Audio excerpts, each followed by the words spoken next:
Olá, queridos, que a graça e a paz repouse sobre a sua vida neste domingo tão abençoado. A chuva cai lá fora e Deus rega a terra.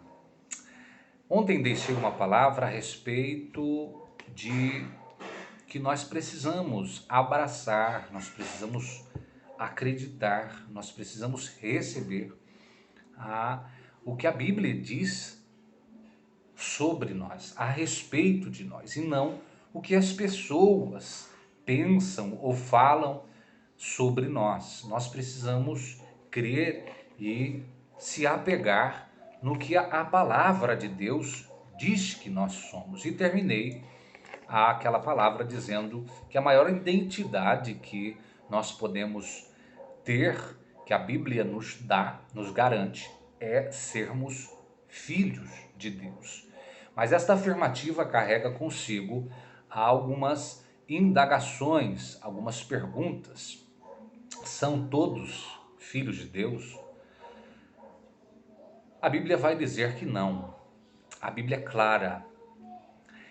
Dentre muitos versículos a respeito desta afirmativa, eu tomo por base o Evangelho de Marcos, capítulo 16, versículo 15 e 16. Que o próprio Jesus, ali comissionando os seus discípulos à obra evangelizadora, ele vai dizer as seguintes palavras: ide por todo o mundo e pregai o evangelho a toda a criatura. Os que crerem e forem batizados serão salvos, mas os que não crerem serão condenados. Observe a expressão utilizada por Jesus: criatura. É por isso que ele ordena os discípulos, envia os discípulos a pregar o evangelho, pois o evangelho pregado na sua forma clara e genuína vai dar a oportunidade para a criatura de se tornar filho de Deus, se ela responder a este evangelho.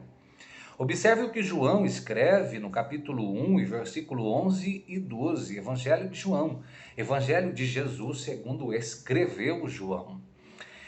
Ele veio para o que era seu, mas os seus não o receberam. E deu-lhes poder, deu-lhes direito de se tornarem filhos de Deus todos quantos o receberem. Observe que o evangelho é oferecido pela graça de Deus em Cristo Jesus. O evangelho é pregado pela igreja para as criaturas. E se estas responderem ao evangelho oferecido, a Cristo oferecido, eles então, recebendo a Jesus, eles recebem também o direito de se tornarem filhos de Deus. O apóstolo Paulo, em Romanos capítulo 8, versículo 14, nos dá outra afirmativa que precisa se tornar clara e nítida ao nosso entendimento.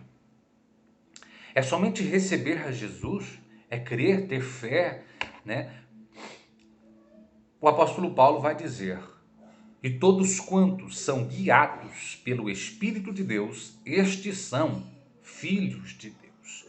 Concordando com o que Jesus está dizendo para os discípulos. Os que crerem e forem batizados serão salvos. O apóstolo Paulo, ele vai dizer na carta aos Efésios, capítulo 2, versículo 8 e 10, as seguintes palavras: a salvação é pela graça, não é de graça, porque foi um alto preço pago para nos trazer salvação. Cristo pagou um alto preço para nos salvar na cruz do Calvário, levando os nossos pecados, as nossas iniquidades, satisfazendo a justiça de Deus, tornando-se então justo, porque cumpriu a lei de Deus de forma cabal, de forma completa. Ele se tornou justo e também justificador. Hoje nós temos este título de justo não pela nossa própria justiça, mas pela justiça de Cristo, que foi imputada a nós através da sua morte, para aqueles que creem em Jesus. Mas o apóstolo Paulo vai dizer: a salvação é pela graça, mediante a fé, não vem de obras, para que ninguém se glorie. Mas no versículo 10 ele vai dizer que nós fomos preparados para as boas obras. A carta de Tiago vai dizer no capítulo 2, versículo 26, assim como o corpo sem o espírito está morto, assim também a fé sem obras é morta. É por isso que Jesus disse: os que crerem e forem batizados. Porque para Jesus, crer nele não é somente por palavras ou sentimentos.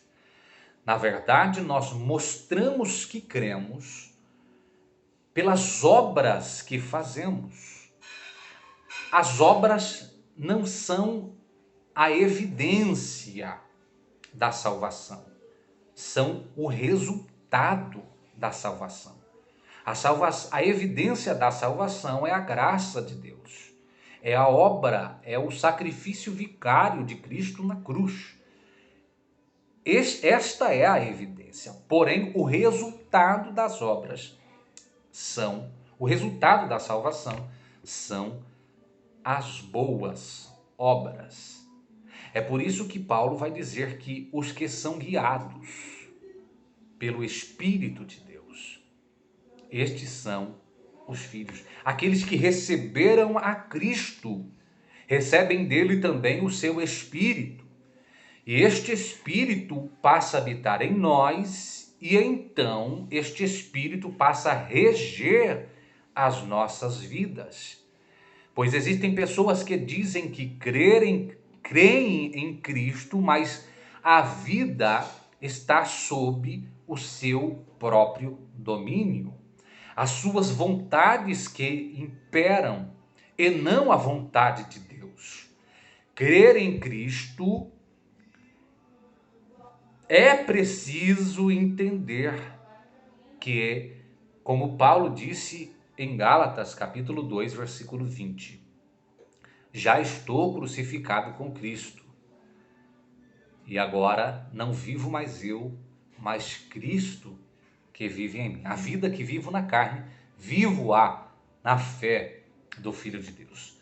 Crer em Cristo é morrer com Ele na cruz, ressuscitar na sua ressurreição para uma novidade de vida, onde o Senhor é que tem o controle da nossa vida.